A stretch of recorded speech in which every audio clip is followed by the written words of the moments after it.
Што значыць бедаю заман настаўнік? Гэта азначае дзівы свайго часу, краса свайго часу, унікальны чалавек свайго часу. Гэтую мянушку яму даў адзін з яго настаўнікаў. Тады, здаецца, у 1890-х, недзе ў 92-м ці 3-м годзе. Ён нарадзіўся ў 1876-м.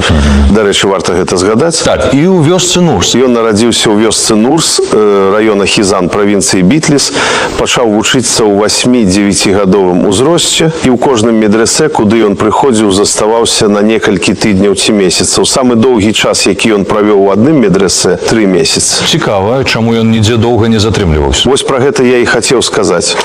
За тое, што ў адным чалавеку рэдка спалучаюцца найвышэйшы розум і памяць, яму і далі мянушку бедую заман.